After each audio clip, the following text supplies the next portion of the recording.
They were never meant to speak of it.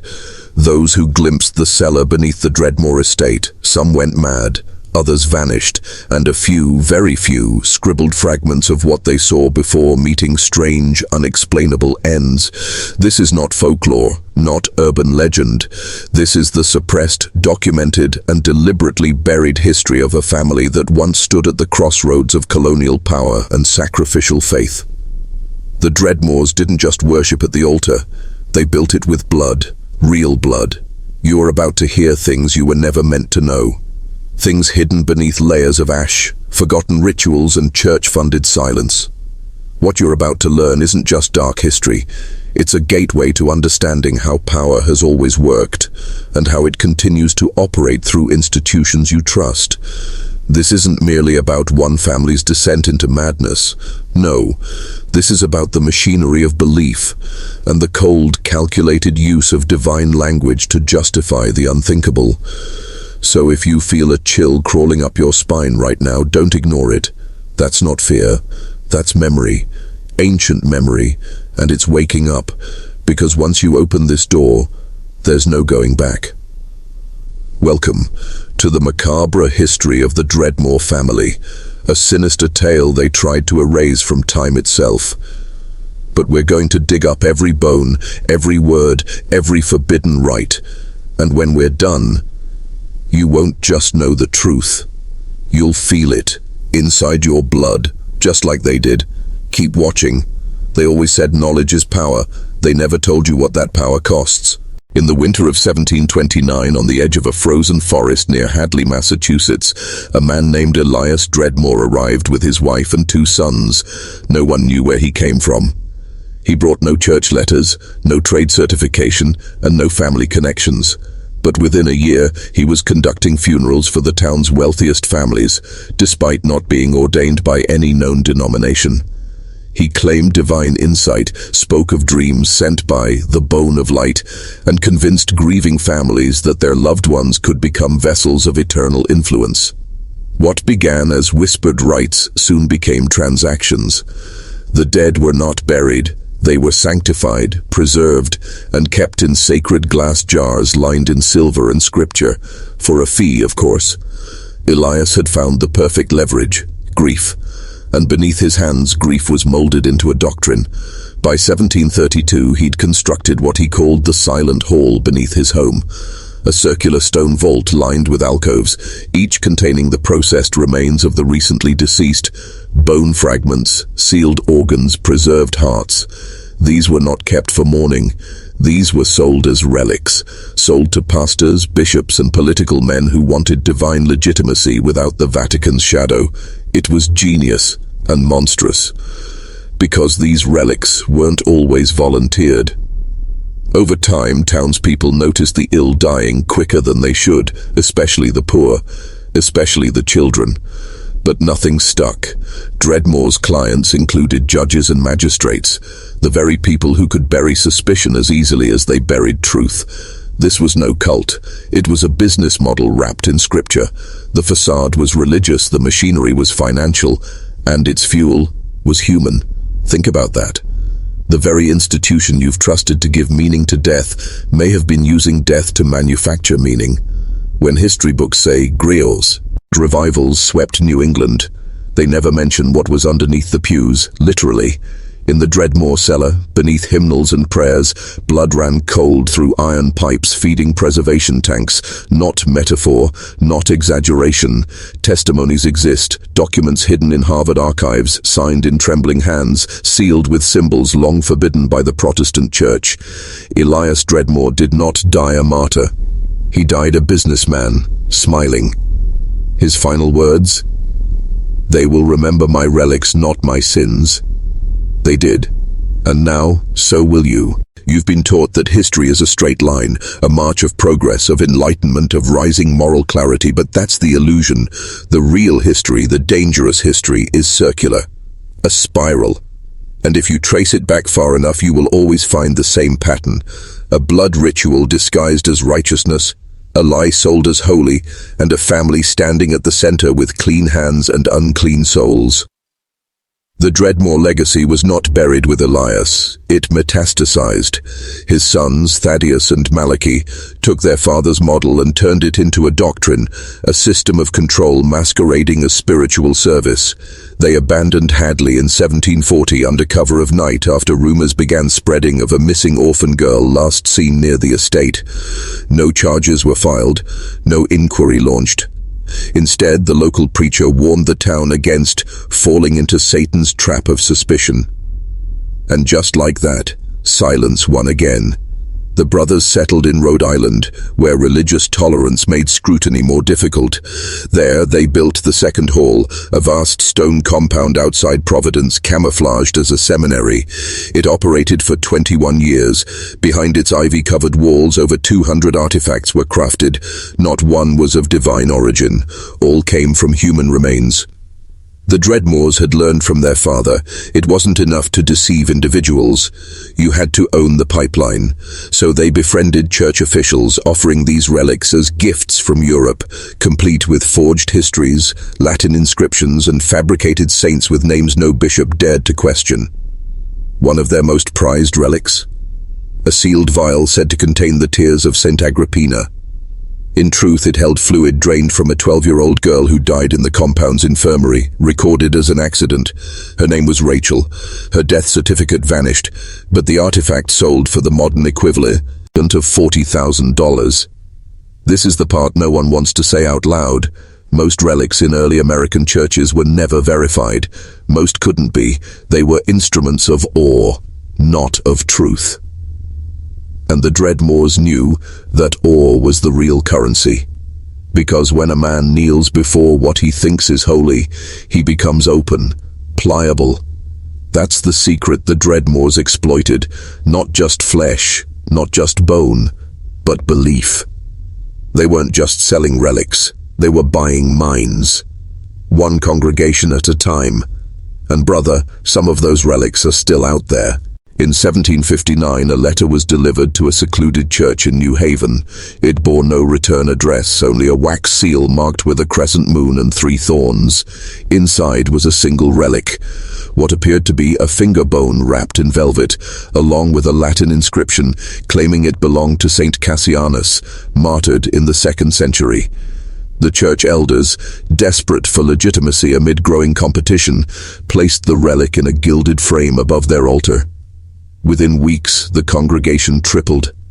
Reports of miraculous dreams, sudden healings, and inexplicable visions began to circulate. Donations surged. But there was no Saint Cassianus. The relic didn't come from Rome. It came from a tenement boy in Boston who vanished during the winter famine of 1758. His name was Samuel Poe, and his body had been transported in pieces to the Dreadmoor compound, documented in the journals of a mid-level courier who later hung himself in a barn outside Hartford. That journal was found by his brother, burned around the edges, with one final phrase underlined in ash: "They turn children into saints." You think relics are a Catholic issue? No, this system transcended denomination. It was ecumenical corruption, distributed across the colonies under the guise of piety. The Dreadmoor network operated like a silent priesthood, not of prayer but of procurement. Thaddeus handled distribution. Malachi oversaw what they called refinement. In their letters they used phrases like the harvest and the sacred hollowing. They believed, truly believed, that removing the soul before decay made the body more conductive to divine influence.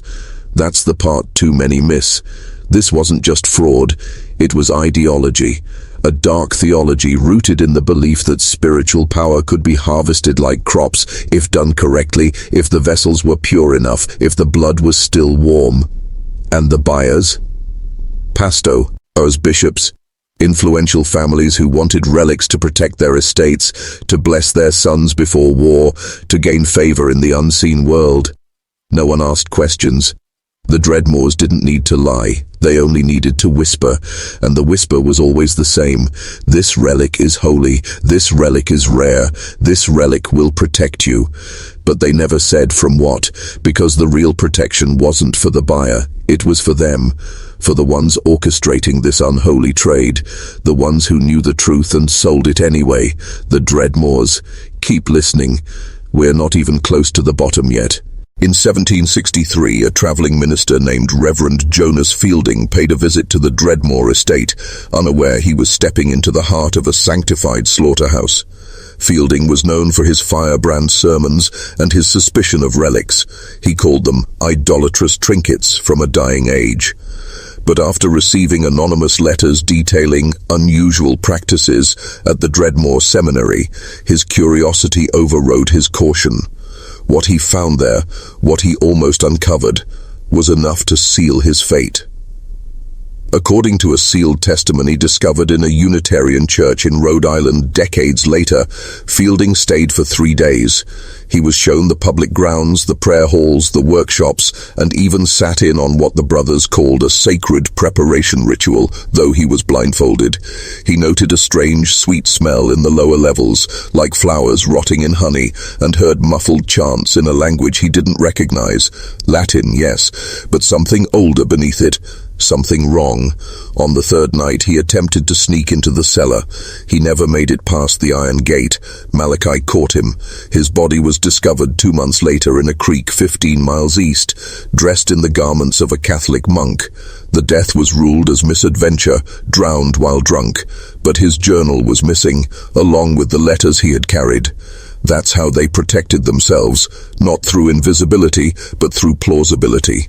Every disappearance had a story, a storm, a robbery, a misstep into wild lands.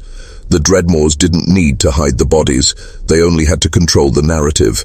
And when control failed, they used something far more effective: conversion. You see, not everyone who discovered the Dreadmoor secret was silenced. Some were brought in, given access, given understanding. One such man was Elias Graves, a theologian from Connecticut who visited the estate in 1767 and returned a year later with a full manuscript defending the theological use of relics in Protestant worship. He was appointed bishop within the decade. Coincidence? Or compensation? This is the fork in the path you must see. Some men run from the truth. Others use it. The Dreadmoors only survived because they understood the darkest truth of all. Belief is a weapon, and the sharpest blades are forged in silence, dipped in scripture, and sold to desperate men looking for certainty in a chaotic world. Now ask yourself, what would you believe if it promised you power? Power doesn't seduce men with evil, it seduces them with purpose.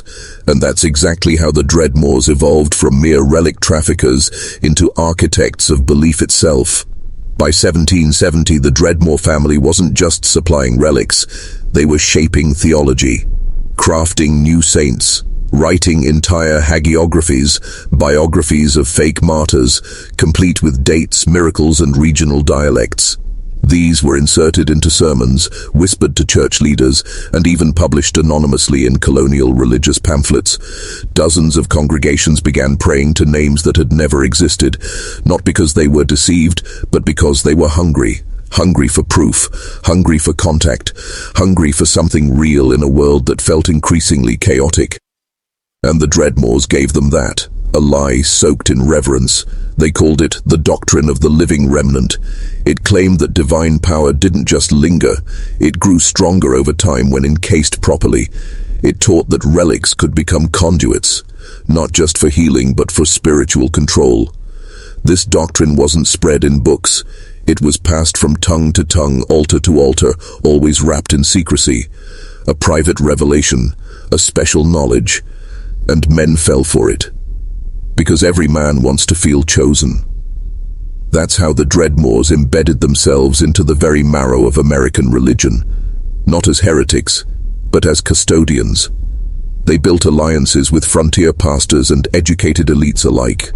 Men like Ezra Dalton, a Freemason preacher from New Hampshire, who claimed a Dreadmoor relic enabled him to speak in unknown tongues, or Pastor Gideon Halsey of Maryland, who wrote that after receiving a Dreadmoor box, he could see the sins of his parishioners as they entered the sanctuary. Madness? Maybe. Or maybe something else. maybe belief itself is a form of spiritual engineering, and the Dreadmoors were simply better at the mechanics. Because here's the part that chills. Some relics did work, not all, but some. People did heal, visions did happen. And that's the question they never answered. Why? Did the Dreadmoors unlock something by accident? Did their desecration trigger a spiritual response, or were they tapping into something older than Christianity itself? You see, when you play with sacred symbols, you don't just deceive men, you wake things that have been asleep for centuries.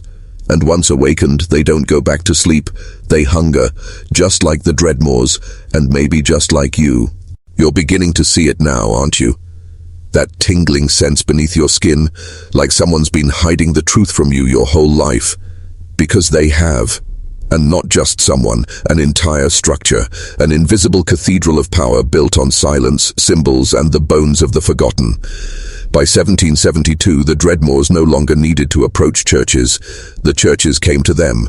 Private carriages bearing wax-sealed letters arrived weekly at the compound, some from backwater preachers, others from influential men in Boston, New York, even London. The requests were always the same. Something powerful, something rare, something holy, but that word had lost all meaning. You think holiness means moral purity? To the Dreadmoors it meant resonance, frequency, the ability of human remains to carry spiritual charge. They had learned through years of experimentation which tissues preserved best, which bones were most conductive, and even which organs produced the most active relics. The heart, the tongue, the hands, especially from the young, especially from the devout. Those children were not just victims, they were ingredients. And the ones who paid for these items, the bishops, the aristocrats, the secret societies, didn't ask where they came from. They didn't want to know. Because when you benefit from darkness, the last thing you seek is light. The Dreadmoors kept meticulous records, but not in names, in numbers. Each specimen was logged by weight, date, and spiritual profile. Some had stars next to their entry with cryptic notations: pure vessel, exceptional resonance, responded before death. Before death, yes. Some were used while still breathing, alive. A practice they called sanctified convergence. Rituals were conducted in sealed rooms beneath the chapel, rooms lined with mirrors and symbols copied from ancient Eastern texts long before Christianity. And the air down there, survivors later said, felt too heavy to breathe, like it watched you. And here's the hardest truth: it wasn't just for profit anymore. It became worship, a reversal of the altar. The body became the chalice. The sacrifice was no longer symbolic, it was literal. And the relics, they weren't tools. They were trophies, proof that the Dreadmoors had taken what God once owned and made it theirs. So I'll ask you again, what is holiness, and who really decides what's sacred? When the devil knows how to dress like a priest, keep watching. We're not at the bottom yet. The next step down is blood-soaked and whispering your name. In 1774, a shipment marked as imported ecclesiastical vestments arrived at a church in Savannah. Inside were 3 velvet-lined reliquaries containing what the accompanying letter claimed were fragments of a 3rd century North African martyr, Saint Eloria. But Eloria never existed. The name was fabricated, lifted from a misread medieval manuscript Malachi Dreadmoor had found in a Jesuit archive.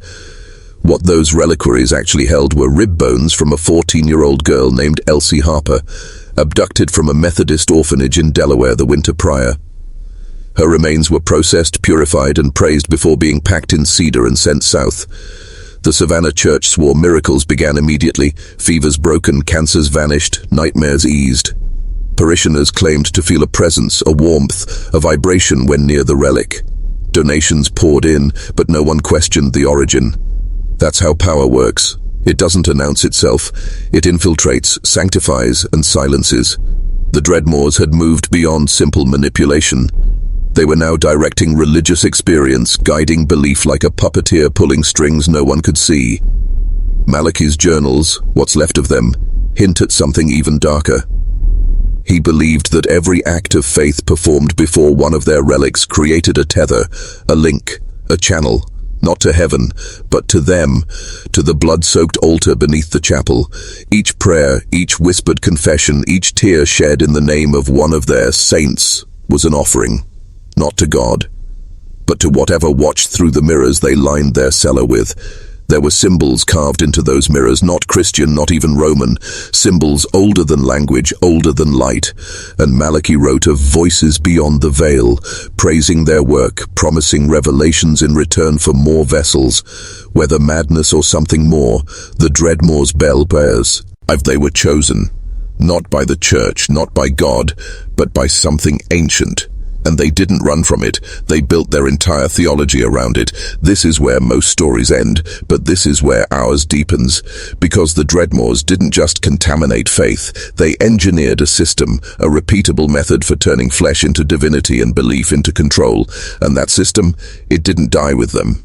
It adapted, disguised itself, rebranded, and it still exists, in certain circles, in certain rituals, in certain relics. Maybe even in a church you visited. Maybe even on your shelf right now. You don't need to believe me. That's the trap. Belief is the bait. Awareness is the escape.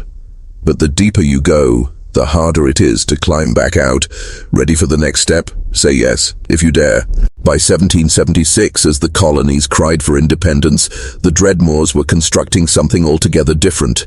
A sanctuary not of liberty, but of layered obedience. Hidden deep beneath the stone foundations of their estate, they built the Chamber of Eight. 8 walls, 8 altars, 8 mirrors, each dedicated to an unnamed force invoked only in breath, not in ink. The records we've found refer to them only as the observers. No face, no form, just presence.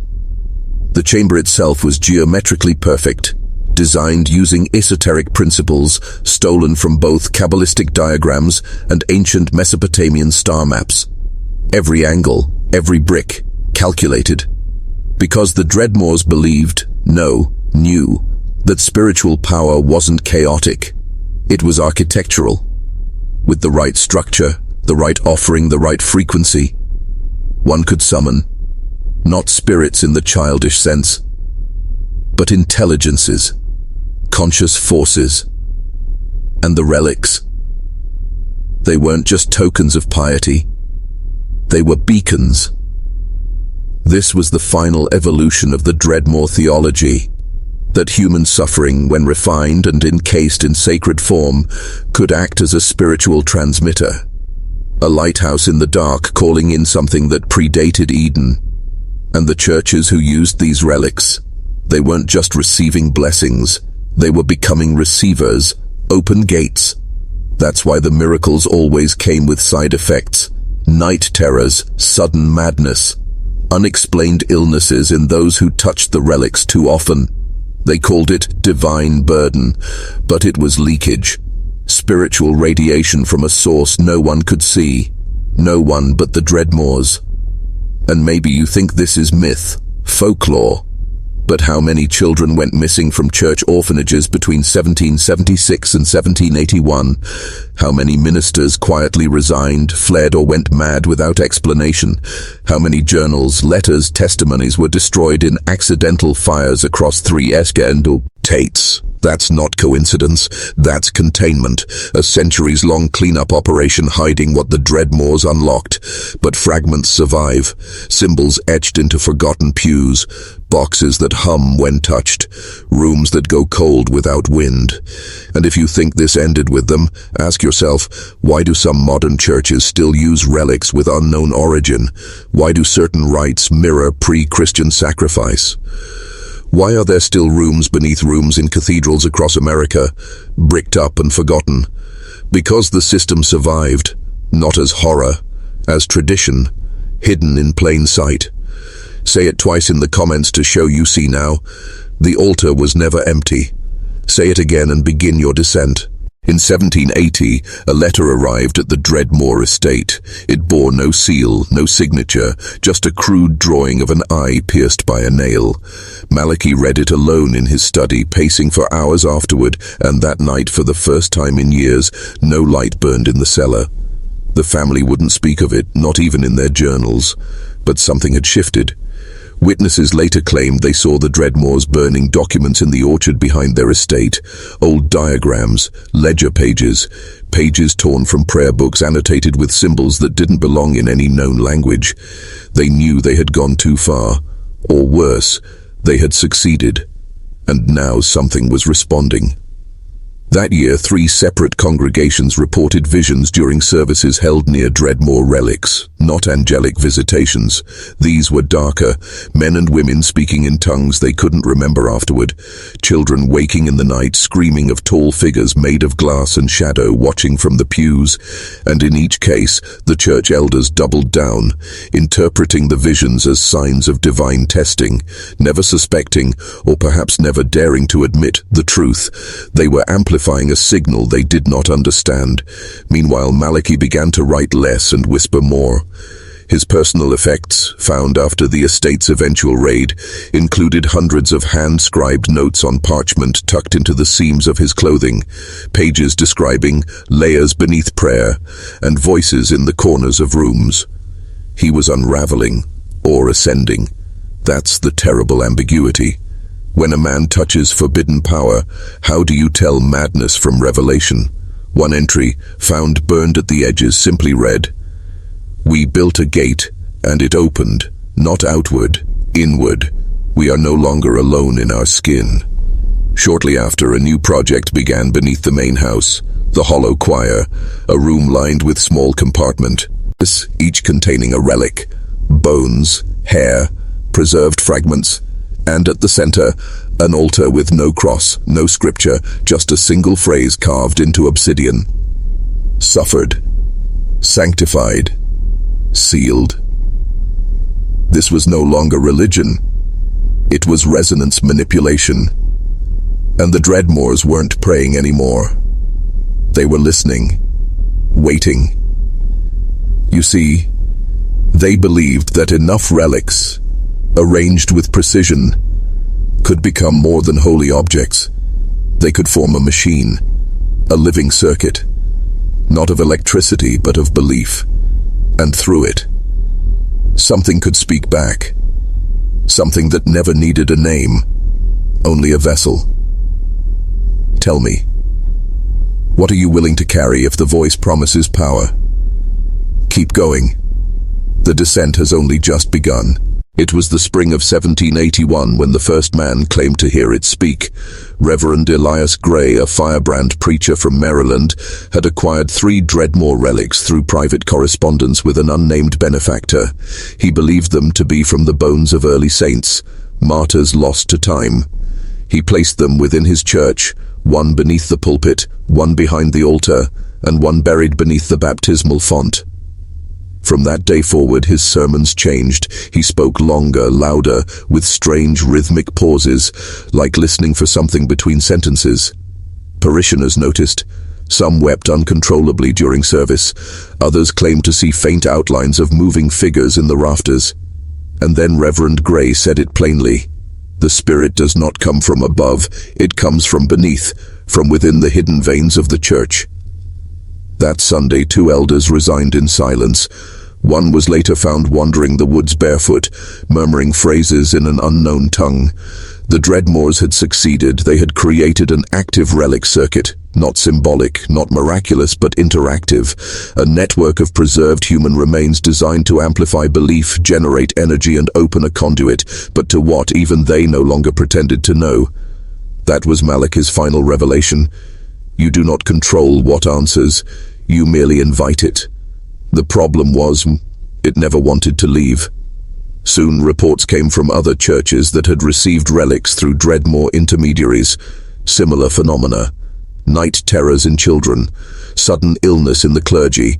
One church in upstate New York was abandoned entirely after parishioners refused to enter, claiming a low hum made their teeth bleed. And through all of this, the Dreadmoors remained silent. Malachi ceased writing altogether. Elizabeth Dreadmoor reportedly took a vow of silence. But William, he thrived. He believed the entity, or foe, had chosen him. He began experimenting with proximity, theory testing how close a relic needed to be to influence a human mind.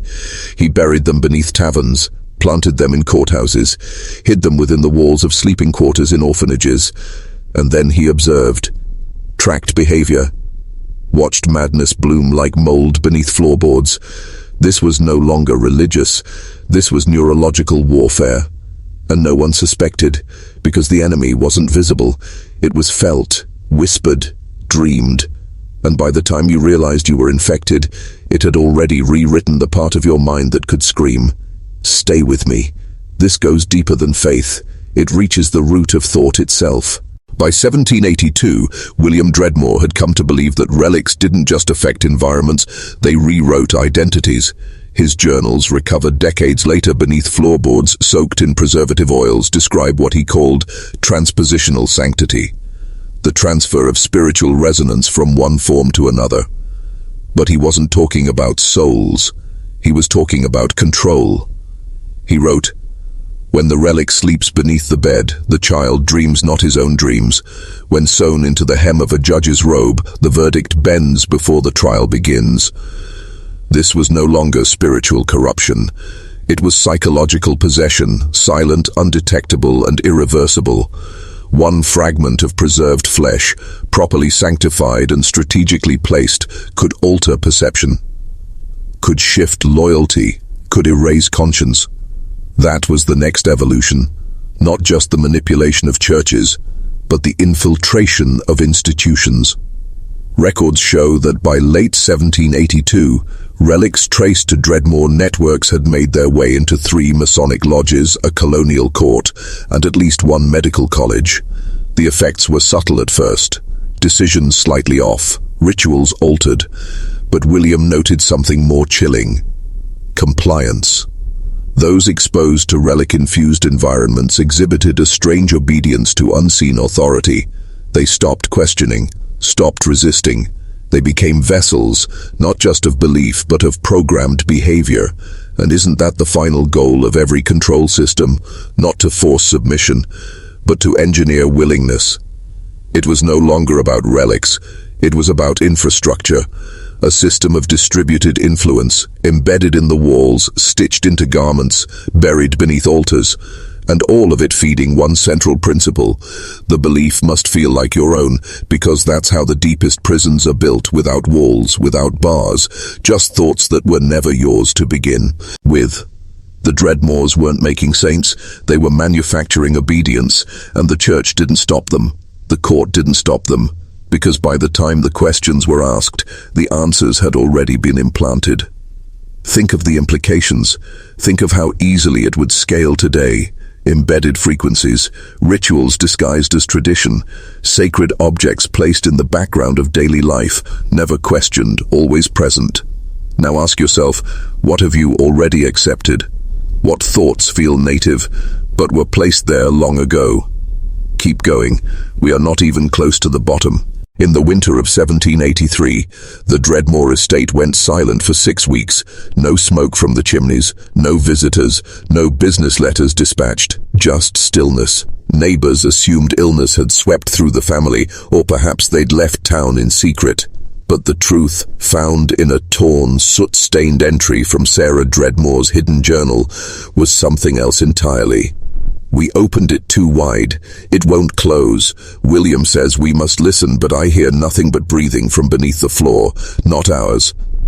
The experiment had reached critical mass. According to surviving records, the family had completed what they called the lattice, a full network of 144 relics arranged in an interlocking geometry across churches, lodges, hospitals, and homes, all connected through the use of sacred numerology, ancient Hebrew sigils, and geometric placements rooted in Egyptian tomb architecture. They weren't relics anymore. They were nodes. A grid, an invisible net cast over a region of land designed to condition thought, behavior, and belief through subtle influence. And at the center of that net, beneath the Dreadmoor estate, pulsed the origin point, the core relic. No one knows what it was, not bone, not ash, something else, referred to only as the vessel in William's increasingly erratic notations. He claimed it came from beyond the veil of names, that it wasn't human, that it had waited for a proper lattice to be built, a spiritual machine to amplify its frequency, and now that it had one, it began to feed. The changes started small, servants forgetting their own names, horses refusing to cross the threshold of the estate, a child in town drawing the Dreadmoor symbol in chalk with no idea how she knew it. Then came the voice, reported only by those who spent time near the relic nodes. A voice not heard with ears but inside the skull, described as velvet and rust, warm and suffocating, and always whispering the same phrase, "You asked for power, you gave me place." This was the moment the Dreadmoors stopped pretending they controlled it. They had invited a current that now ran through the land itself, pulsing beneath every floor that housed one of their relics, and no one knew, because it was never meant to be known. Just felt, just obeyed. Tell me, when was the last time you questioned the origin of your own desires? Keep going, the lattice is still active. By early 1784, the town of Eldon's Hollow, located 12 miles southeast of the Dreadmoor estate, experienced what local physicians referred to as a collective fugue. Over the course of 10 days, nearly half the population reported identical dreams, a black altar surrounded by faceless figures humming in unison, each pressing a finger to their lips. Silence was commanded. Those who tried to speak of it would lose their words mid-sentence, overcome with nausea or nosebleeds. One man reportedly tore out his own tongue to stop what he called the leaking of names. Hidden beneath the town's chapel was a single Dreadmoor relic, the tooth of a 6-year-old orphan, encased in silver, embedded in the cornerstone. It had been installed during renovations funded by an anonymous donation 3 months prior. This was not coincidence, it was proof of system maturity. The lattice had evolved past passive influence, it had begun enforcing coherence. That's how you know a control grid has fully activated, when those who resist it begin to self-censor. The power of the relics was no longer simply to corrupt belief, but to suppress divergence, to maintain silence. William Dreadmoor recorded this with disturbing clarity in one of his final coherent entries. When the network hums, language dies. Truth becomes taste, obedience, a flavor. Do you understand what that means? When a man can no longer speak what he sees, when even his thoughts curdle under an unseen influence, he becomes useful, not to God, not to country, but to the system itself. This wasn't just spiritual infiltration, this was mimetic sterilization, the slow erasure of oppositional thought at the subconscious level. No sermons, no threats, just absence, a silence deeper than death, and through it all the Dreadmoors kept building, expanding the lattice node by node, bone by bone.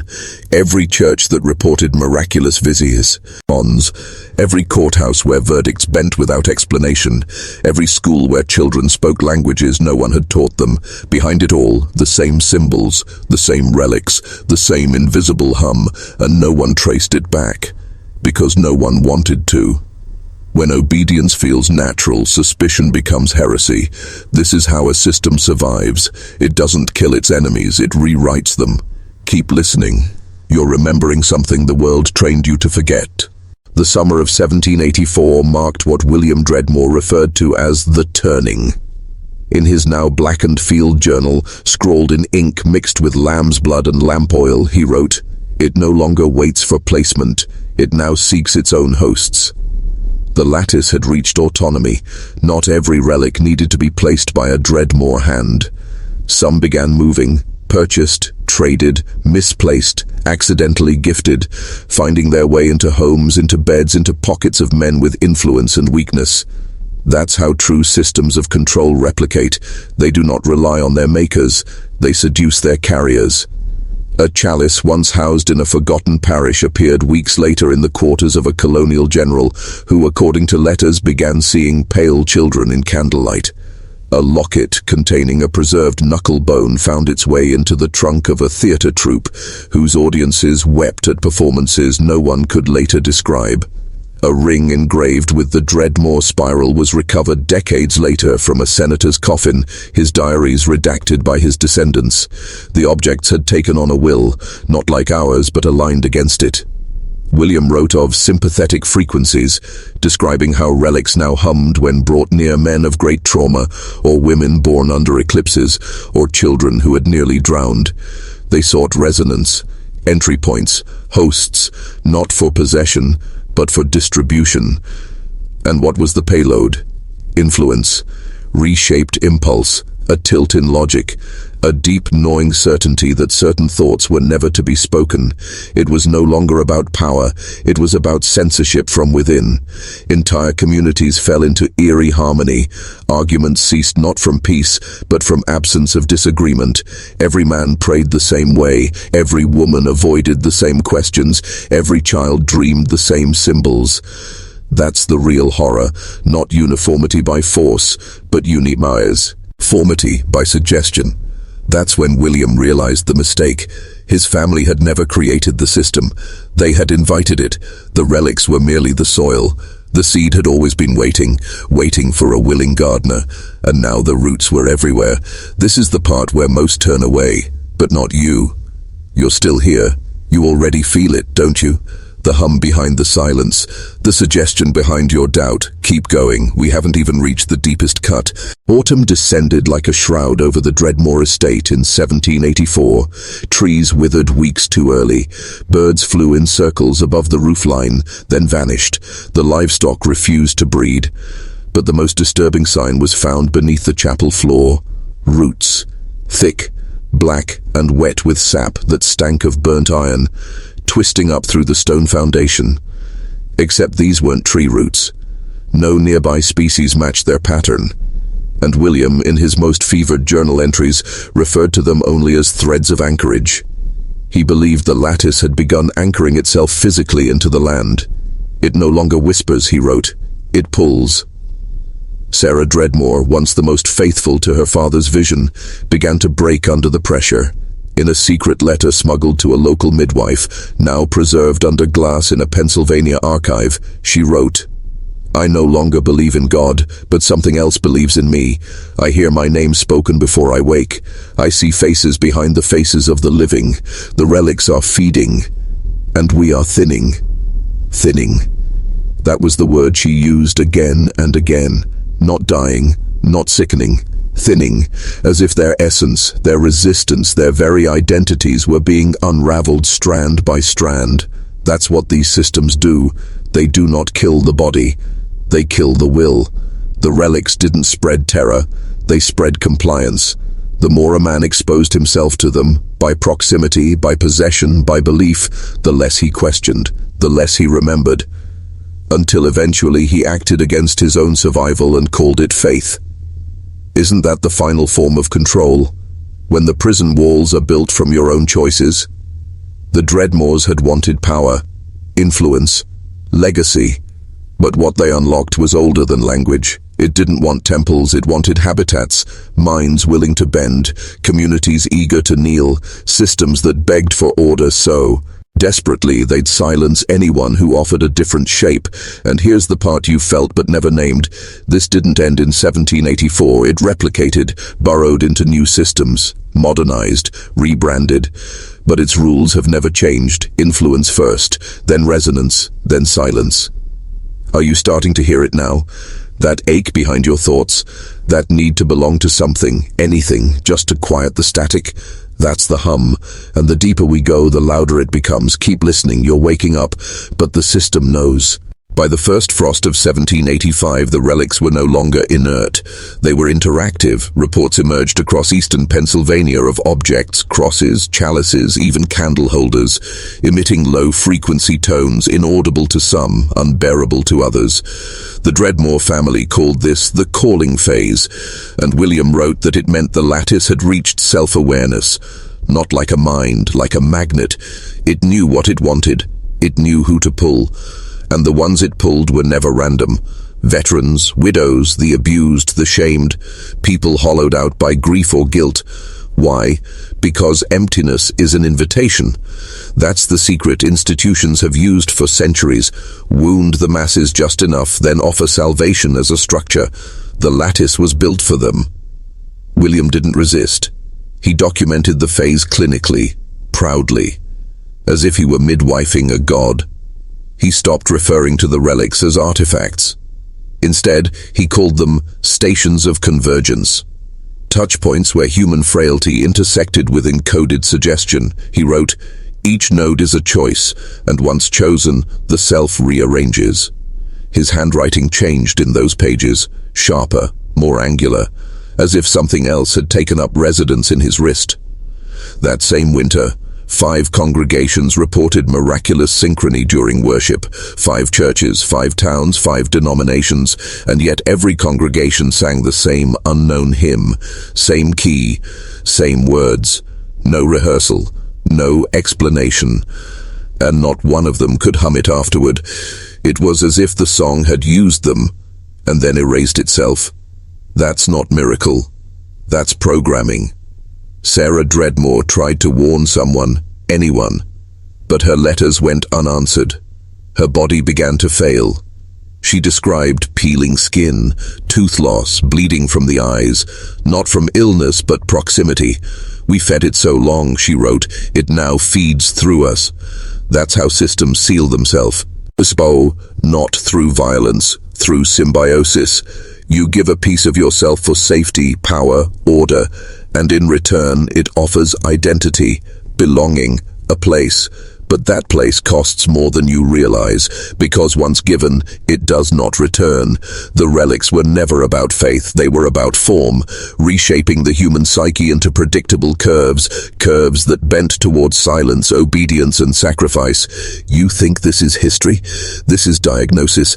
You are inside the system now, and the hum, it's not just under your skin, it's under your choices. Keep listening. You've only begun to feel the weight. February 9th, 1785. The snow fell so heavily that it blanketed even the iron weather vane atop the Dreadmoor chapel. But beneath the white silence, something stirred. Not in the woods, not in the cellar, in the people. At exactly 3:16 a.m., 6 individuals across 3 counties awoke, gasping, each claiming to hear the same word whispered from inside their own skull. Descend. None of them knew each other. None had spoken to a Dreadmoor, but each had handled a relic in the past 6 months. A single bone fragment, a sealed vial of preserved ash, a velvet pouch tucked into a drawer and forgotten. Contact had been made, and now, activation. The word wasn't a suggestion, it was a command. One man threw himself down a well, another dug into his cellar with bare hands until his fingernails peeled off. A young girl simply walked into the woods barefoot and never returned. Descend. That was the message. That's always the message, because descent is how the system deepens, not just into the ground, but into the psyche, into memory, into culture. The Dreadmoors didn't need to act anymore. The lattice had matured into belief. It didn't require permission, just exposure. That's how the control mechanism works in every age. You don't install it, you introduce it. Let the pain, the confusion, the yearning do the rest. And once it's inside, once it resonates, it doesn't need to scream. A whisper will do. By March, William no longer slept. He reported visions not in dreams, but during waking hours. "I saw a pulpit made of teeth," he wrote, "and a congregation of eyeless saints mouthing sermons no tongue should form." He began marking his chest with the spiral daily, using a bone needle dipped in his own blood. Sarah tried to intervene, to remind him of who they were, but he just smiled and said, "We're not who we were. We're what comes after." Think about that. The system doesn't just erase you, it evolves you.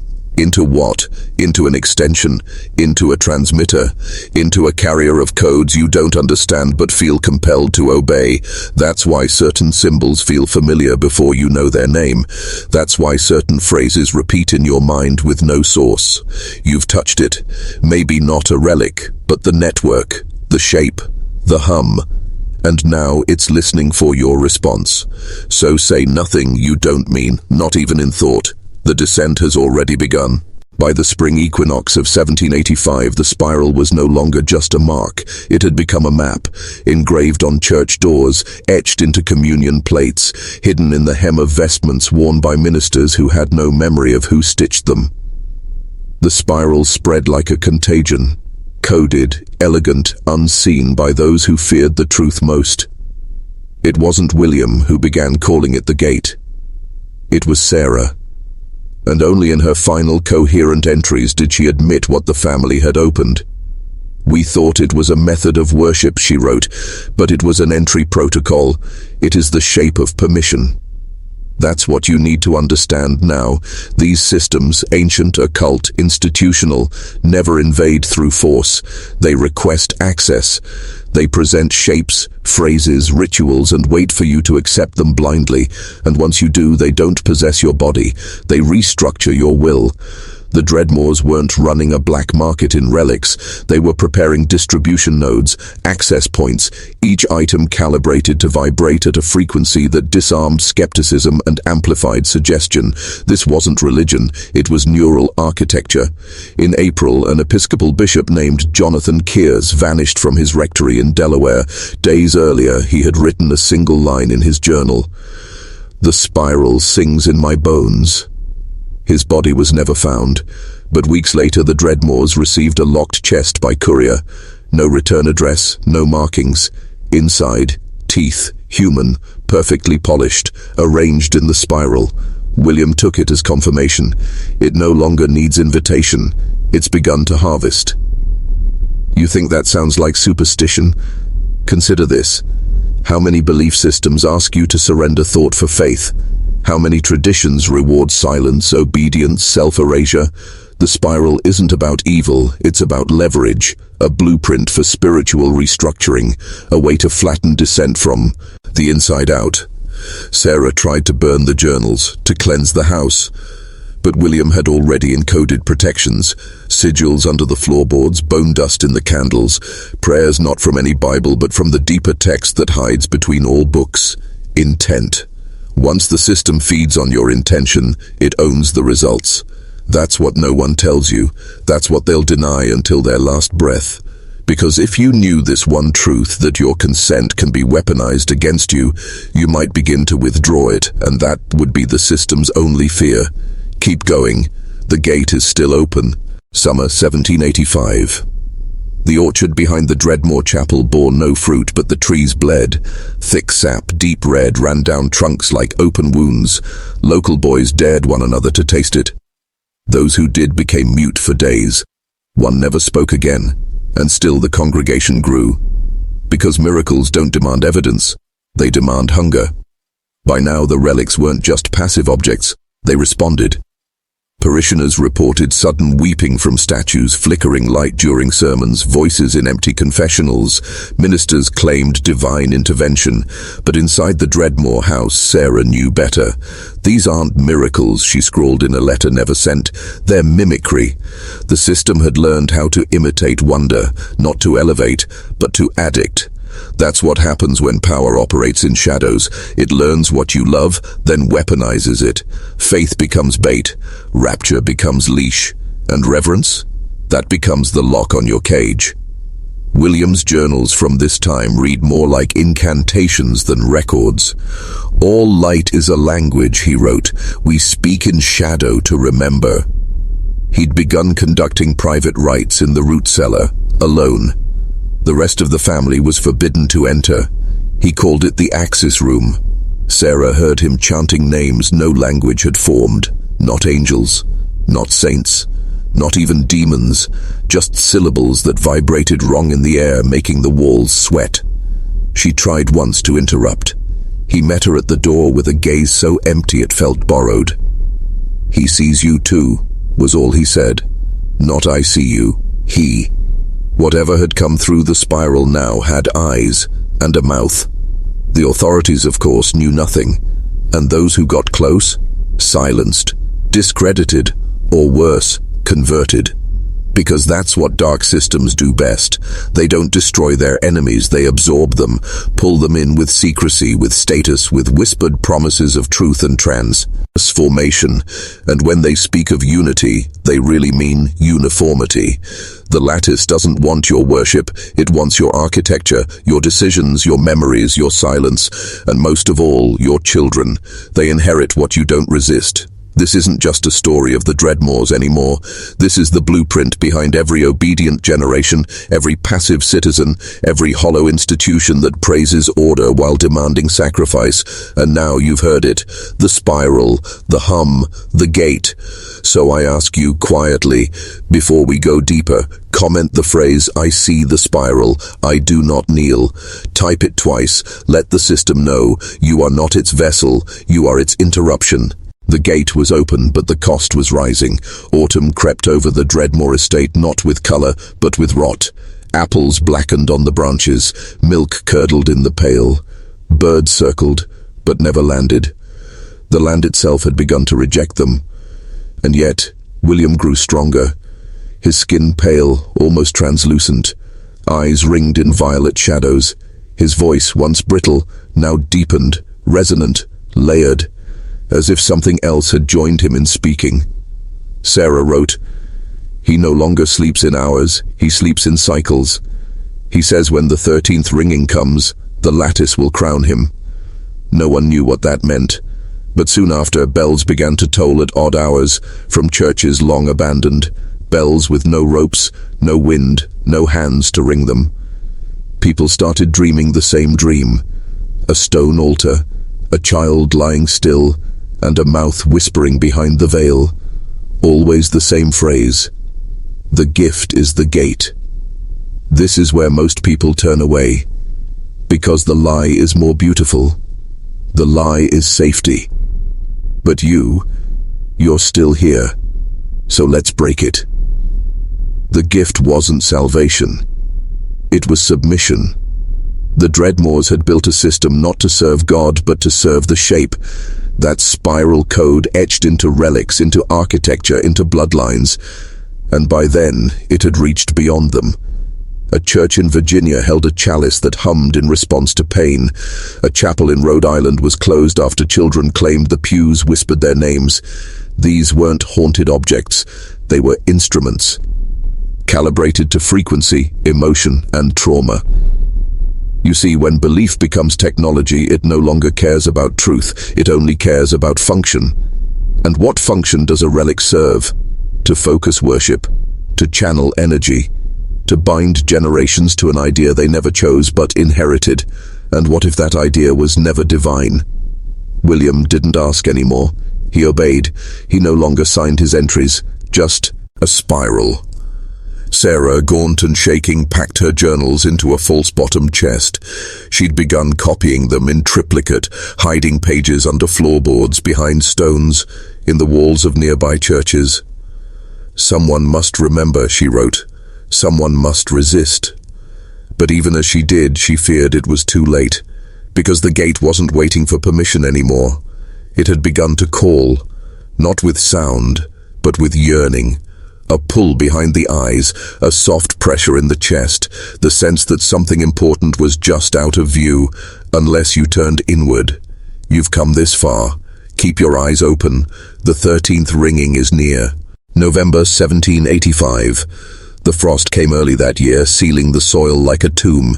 Yet inside the Dreadmoor house the air grew warmer, oppressive, heavy, pulsing with a heat that didn't come from the hearth. Sarah noted it in her journal. "It's as if the house is breathing. Every wall exhales when we pray." The spiral had spread beyond paper, beyond relics, beyond bone. Now it lived in the timber, in the very framework of their home.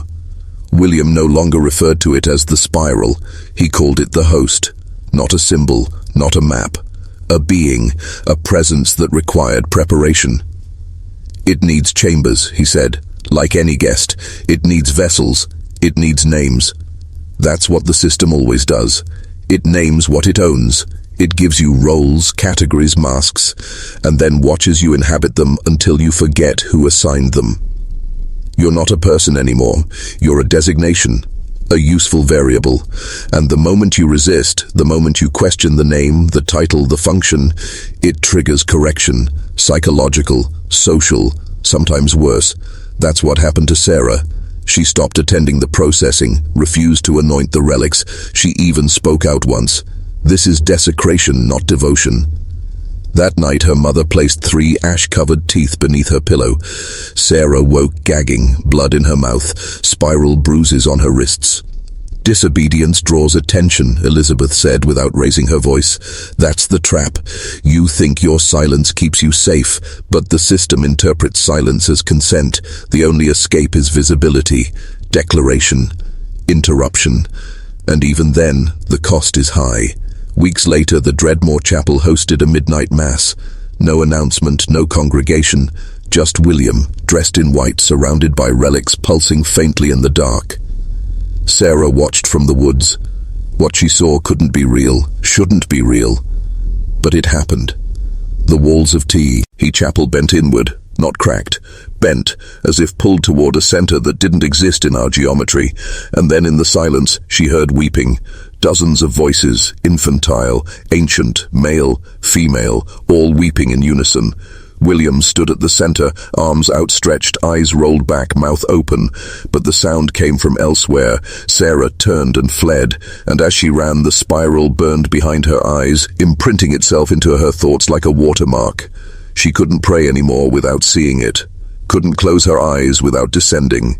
That's the next stage of the lattice, internalization. Once it's inside you, you can't remove it. You can only understand it, or let it consume you. Choose. By December, Sarah was writing in code, not to obscure the truth, but to slow it down. "The host reads thought," she wrote, "but it struggles with metaphor. That's the key most never discover. Obscurity protects truth, not by hiding it, but by dressing it in symbols the system cannot pass.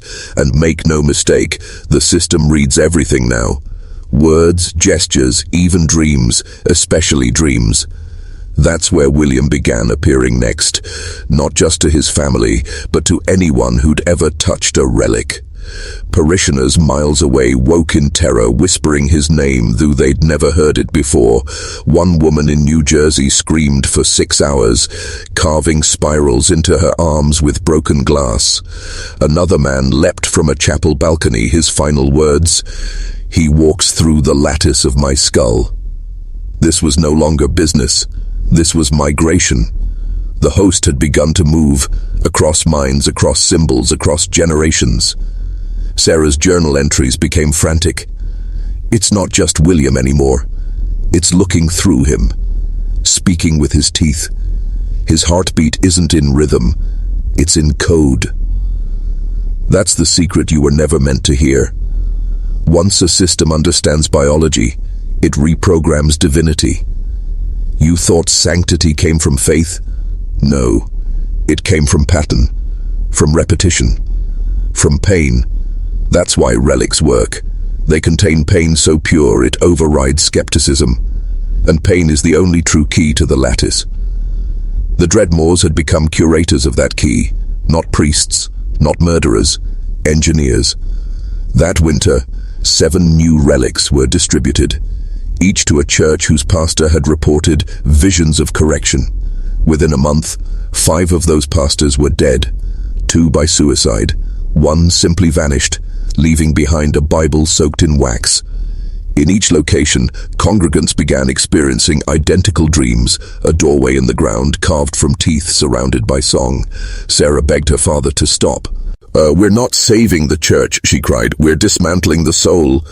But Nathaniel was gone, not dead, just absent, still moving, still working, but hollow, smiling without meaning, repeating prayers in perfect cadence but with no breath behind them, as if his voice had been leased. That's how you know the system has taken root, when the people closest to you look the same, speak the same, but feel off. That's not intuition, that's signal recognition. And if you're starting to feel it now, deep in your chest, like something staring out from behind your reflection, good. That means you haven't been processed yet. Not completely. Hold on to that, because what comes next isn't history, it's inheritance. January 1786. The snow fell without wind, soundless and constant, burying the Dreadmoor estate in white silence. But beneath that stillness, the workshop roared. The furnace ran day and night, fueled not by wood, but by something darker. Fibers, bones, forgotten clothes soaked in old prayers. William claimed the heat was necessary for transfiguration, that the host had given instructions. No one questioned him now, not even Elizabeth. She had stopped speaking entirely, choosing instead to communicate through symbols, stains on parchment, wax figures left at the dinner table, bloodied threads knotted into spiral shapes and hidden beneath pillows. Sarah found one tucked into her boot. That night, she dreamt of her own dissection, not as horror, as ritual. The spiral now was more than shape. It was structure. It wasn't just on the relics. It was in the way they spoke, the way they arranged chairs before services, the way they timed their breathing during silence. That's the real control. When a system no longer needs to instruct because you've already conformed. You think you're choosing, you're not. You're reenacting. They don't need your obedience. They need your participation. And that's what the Dreadmoors had perfected. A participatory theology, one that fed on your presence as much as your praise. Sarah wrote, "We are no longer worshippers. We are scaffolding. We hold up what will replace us." Her desperation grew. She resumed her correspondence with Elijah Thompson, using a cipher hidden in scripture references, delivering notes through merchants unaware of their payload. But time was running out. The host was nearing saturation. That's the stage of any forbidden architecture where the symbol becomes sentient. Not conscious, but recursive, able to replicate itself in others without direct contact. That's how contagion spreads, not just biologically, mimetically. Relics no longer needed to be touched. People simply needed to see them, or hear their stories, or feel their absence. The lattice had reached the oral tradition.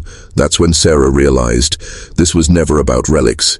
It was about language. Control the sacred symbols and you control the sacred thoughts.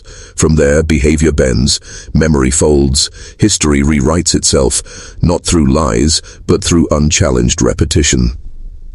The churches began aligning their sermons. Phrases emerged across states, identical metaphors, identical warnings, identical blessings, all traced back to Dreadmoor scripture, subtly embedded. Sarah made her decision. She would burn the root. But the root was no longer in the cellar. The root was in them, and to destroy it, something precious would have to be lost. February 2nd, 1786. The sun failed to rise. That morning, a thick black fog hung over the valley and no birds sang. The Dreadmoor house groaned, wood expanding as if bracing for something unseen. Sarah moved silently through its halls, clutching a bundle of soaked parchment pages, her final notes copied in triplicate. She had sewn one set into the lining of her cloak, another buried beneath the hearthstones of the abandoned East Chapel, and the last, she planned to leave it where it all began, the relic room. But William was already waiting there. He stood barefoot on the spiral-etched floor, a relic in each hand, chanting in a tongue no scripture had ever written. "You think you're preserving truth," he said without turning, "but you're only delaying integration." His voice was layered, his and something beneath his. Sarah stepped forward, trembling. "You've turned worship into consumption." He smiled. "No. We've turned individuality into communion. That's what the host had promised. A world without conflict, without doubt. A lattice of minds, synchronized in reverence, fed by pain, sealed in belief. But here's the truth they buried in sanctified walls. Unity without freedom is not salvation. It is enclosure, a prison built of shared delusion. Sarah threw the pages into the furnace, watching as ink curled and vanished in flame. William didn't stop her. He only wept, tears that steamed before they reached his chin.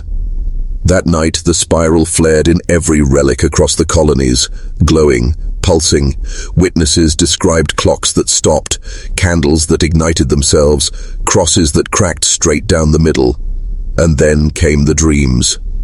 All the same, a staircase made of bone, 13 children in robes, and at the base a mouth, wide, wet, whispering. Comment the phrase, "The gift is the gate," if you see the shape. Do it now, twice. Seal your awareness. Break the silence. The system monitors passivity. You're either asleep or you're awake. That phrase was Sarah's final act, a viral key hidden in prophecy, coded for those ready to see. Because she knew one truth the host couldn't erase.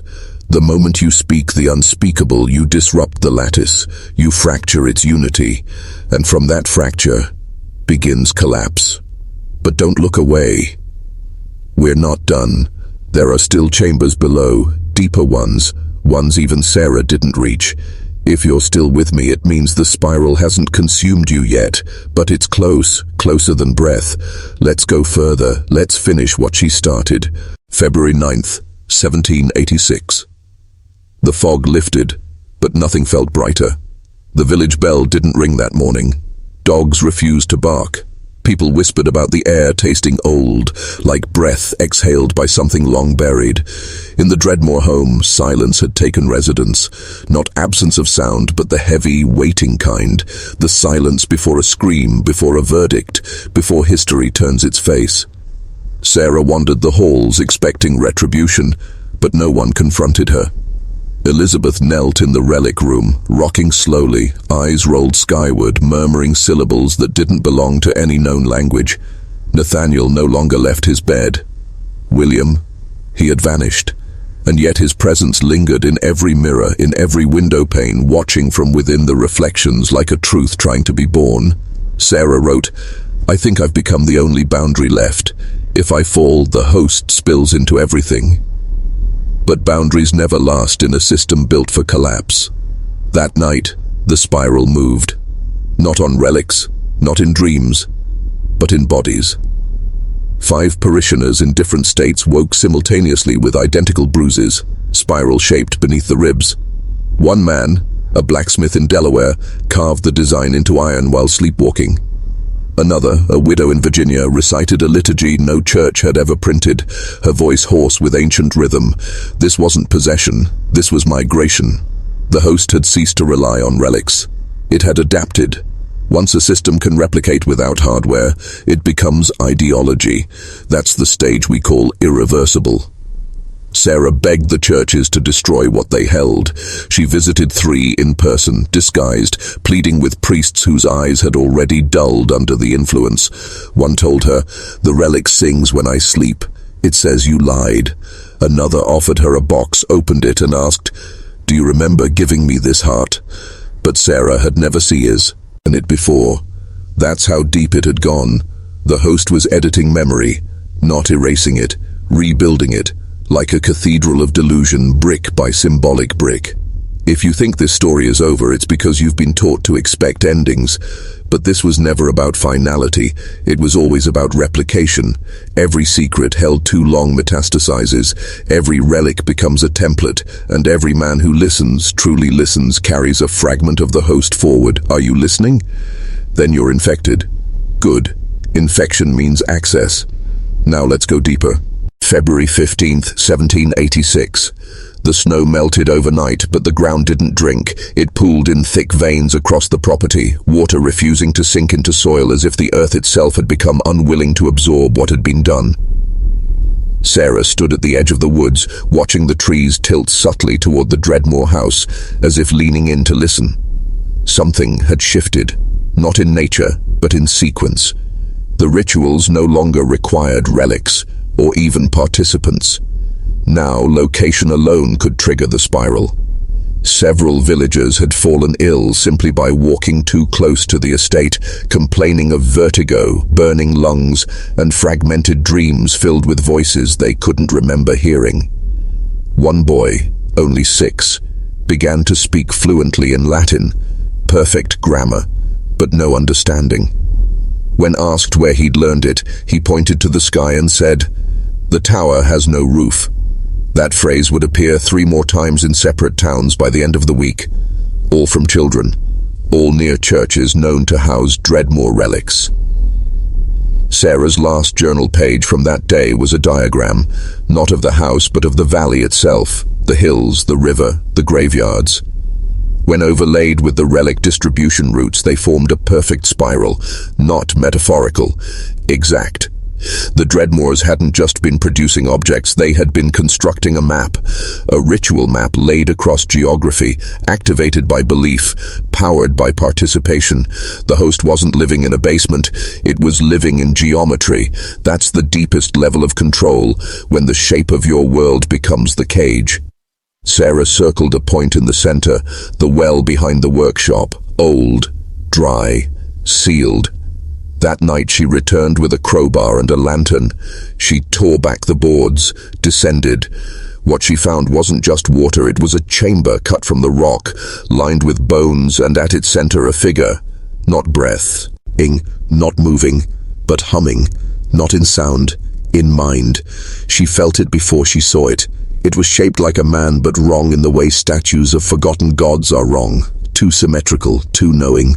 Carved into its chest, the original spiral, not paint, not blood, flesh. The host had a body, not built, not born, invited. She realized then what William had meant. They hadn't summoned it, they had opened for it. And now, so have you. February 18th, 1786. Sarah didn't speak when she returned from the well. She didn't need to. Her face had changed. Not in shape, but in stillness. The kind of stillness that settles only when truth has eaten everything but function. She walked through the Dreadmoor house like a mourner preparing a body, extinguishing lanterns, folding tapestries, locking each door from the inside. William had not returned, but she left a note on his cot. It was never yours. Then she took the ledger, the one where the names were kept, the real names, not the titles carved onto false coffins, and she walked. For 6 days she walked across frozen soil, through village after village, never sleeping in the same place twice. The host was close now, humming in her teeth, flickering in the edge of every reflection. She wrote in her margins, "I can feel the shape inside me, not possession, occupancy." That's what they never warned you about. Evil doesn't invade, it infiltrates. It adopts your memories, wears your voice like a veil, and waits until belief opens the final door. The host had found its vessel, and Sarah, she was using it to reverse the current. Every relic she passed, every church she visited, the spiral dimmed, not vanished, coiled back. She wasn't cleansing, she was reprogramming.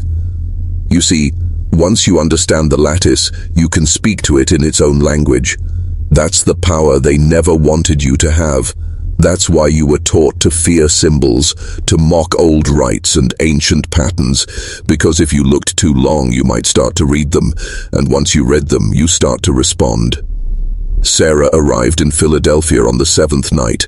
A storm had rolled in, but she didn't flinch. At the gates of the Historical Society, she handed the sealed ledger to Elijah Thompson. He took it, hands trembling, and said only, "Are you free of it?" She didn't answer. She only smiled. Then turned and walked into the dark, never to be seen again. That ledger remains sealed, but not untouched, because some truths can't be locked away. They seep. Through time, through silence, through screens, and now, through you. You've heard it. You've followed the spiral. The question is, do you remember the point where you stopped watching and started becoming? Good. Because we are not finished.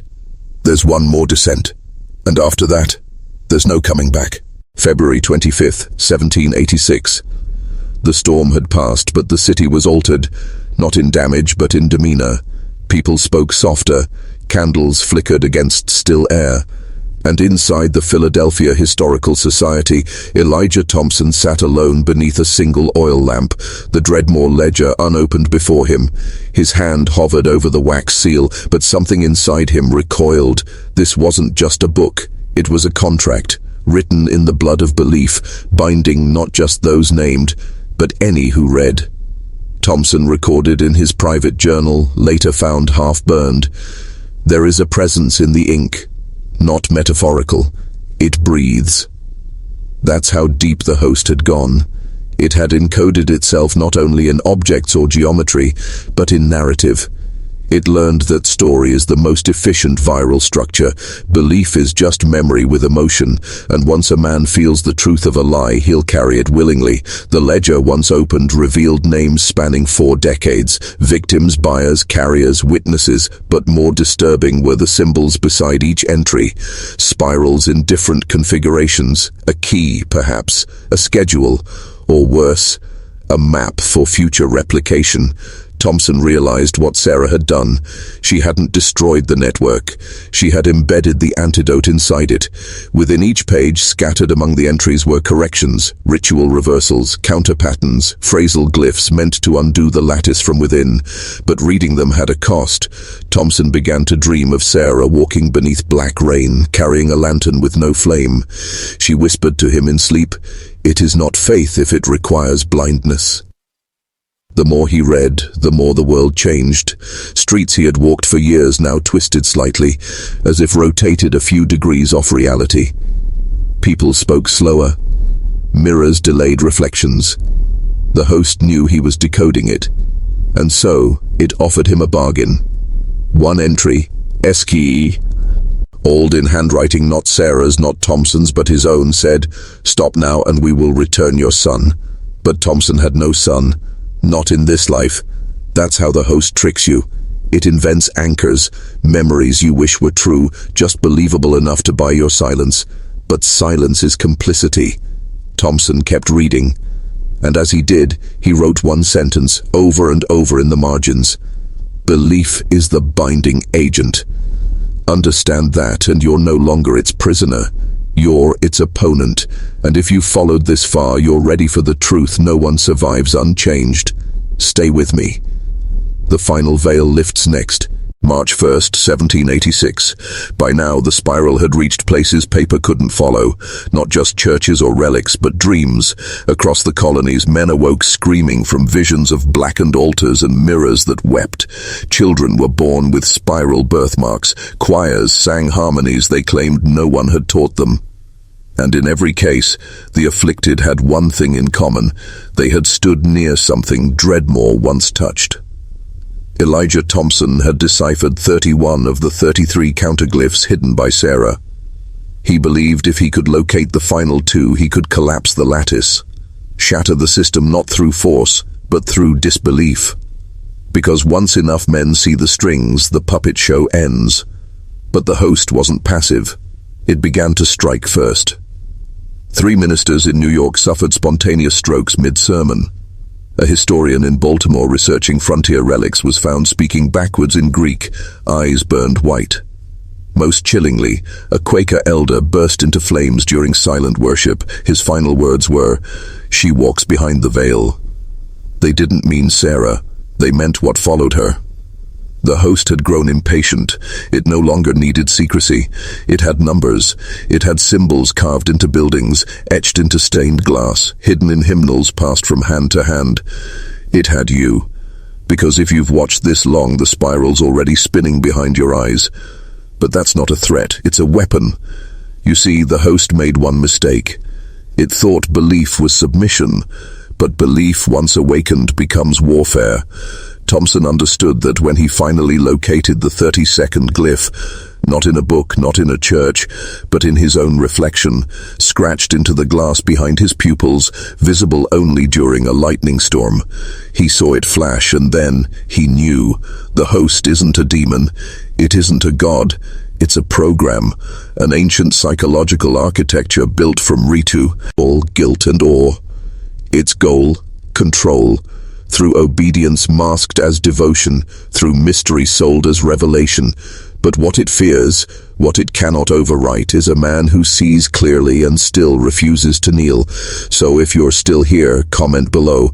I see the spiral, I will not bow. Say it twice, not just to signal the algorithm, but to seal your identity. You're not a spectator anymore. You're an insurgent. And what comes next is the final descent, the moment belief becomes action.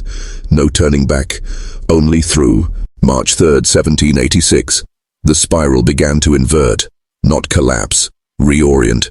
Thompson stood before a congregation of 23 in an abandoned meeting house outside Lancaster. No pulpit. No candles, Just silence. And the relics, collected over weeks, placed in a circle on the ground like offerings to a god he no longer feared. Each item hummed slightly, not with power, but with memory. That was the truth Sarah had hidden beneath her fear. The host didn't feed on death, it fed on remembrance. The more they revered the relics, the more it grew. Not because they believed in evil, but because they believed in authority without question. Thompson's final test was not exorcism, it was exposure.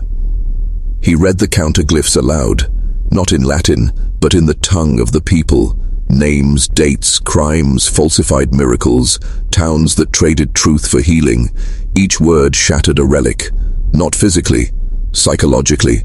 The moment doubt bloomed, the object lost its charge. That's what the churches never told you. Sacredness isn't inherent, it's granted. And what is granted can be revoked. 12 relics disintegrated before his eyes. The others began to vibrate, trying to reassert the old pattern. But Thompson had already inverted the core spiral. His belief was no longer the host's fuel. It was now its fire. In the final hour, he held the 13th item, the reliquary from the original Dreadmoor altar. Inside, a finger bone, child-sized, preserved too perfectly. He placed it in his hand and whispered, "You were never sacred. You were stolen." The host shrieked, not in sound, but in pressure. The room compressed, the wind screamed through cracks in the walls, windows shattered inward, but none of it touched him, because the real war wasn't physical, it was in the story, and he had just rewritten the ending. That's where you come in. This isn't history, this is mechanism. The spiral never ends. It only transfers. Through blood, through ritual, through screen. If you've watched this far, it means you're not just hearing the story, you're inside it. And that matters, because it means the host didn't win. Not then, not now. It means we're still rewriting. One voice at a time. One spiral reversed for every man who sees. March 5th, 1786. The last glyph revealed itself not in ink, but in fire. As Thompson walked the perimeter of the Dreadmoor ruins one final time, he saw it, not etched, not carved, but scorched into the earth in a perfect spiral of ash. At the center, a single object, Sarah's locket. Open, empty. She had given everything, and now the final choice was his. Not to destroy the host, that was arrogance, but to contain it, to render it inert by severing its source of worship. He understood now. The host wasn't just an ancient parasite. It was a psychological algorithm, a pattern of control that replicated through reverence. That's why it embedded itself in symbols, churches, miracles, not to glorify but to dominate. And every man who bowed to the relic, every prayer spoken in awe, was a line of code keeping it alive. Thompson took the locket and placed it in the center of the inverted spiral. No chant, no holy water. Just one action. He spoke the truth without fear.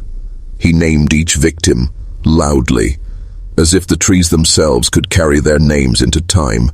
That was the real ritual, remembrance without mystification. By the 12th name, the wind had stopped. By the 20th, the earth had warmed. And by the final name, Mary Collins, the spiral caught fire again. But this time it burned backwards. No shriek, no collapse. Just silence. Pure, unbroken silence. Because when a system loses its fuel, belief, it starves. The host didn't die. It dormantized, waiting, watching. Because it knows what you now know. All it takes is one man to believe the wrong thing too deeply, and the spiral resumes. That's why you were brought here. Not by accident, but by design. Because the algorithm recognized something in you. Something ancient, not weakness. Curiosity. And curiosity is the first sacrament of awakening. You've seen the map. You've felt the pattern pulse beneath your skin. You've heard the names they buried. And now there is only one question left. Not for history. For you. When the spiral speaks again, will you recognize its voice?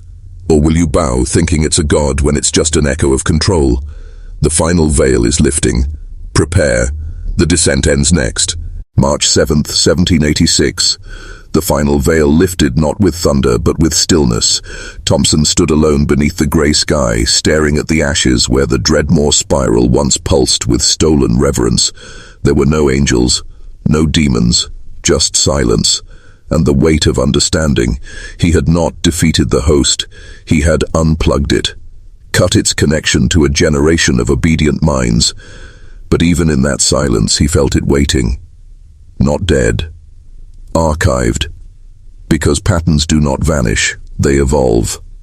And the host had already begun to mutate, not in relics or rituals but in ideas, in systems that taught men to worship authority over truth, in institutions that demanded silence, obedience and awe, in screens, in pulpits, in flags. The spiral was no longer carved into wood, it was coded into culture. And that's why you're here. Because the final war isn't fought with fire, it's fought with sight. Every man who watches to the end becomes either a guard or a gateway. What you choose to believe from this point forward determines whether the host stays buried or breathes again. If you've watched this far, you're not the same. You've crossed the threshold most never even see. And now the question is not what happened to the Dreadmoor family, it's what did they leave behind inside you. You've heard their story, you've seen the pattern, and somewhere in your past or future, the host will speak again, softly, righteously. It will wear the voice of virtue, it will offer comfort, order, tradition. But behind every promise will be the spiral, twisting, waiting. And in that moment, you must remember the only truth that ever mattered. Belief is the binding agent. When you choose what to believe, you are choosing what lives and what dies. So if you carry this tale forward, carry it like a weapon, not to destroy faith but to liberate it. From fear, from guilt, from control. This was not a raw story. This was a manual for those willing to see. And if your eyes are open now, don't close them, not again. Because somewhere the host is listening, and it remembers you.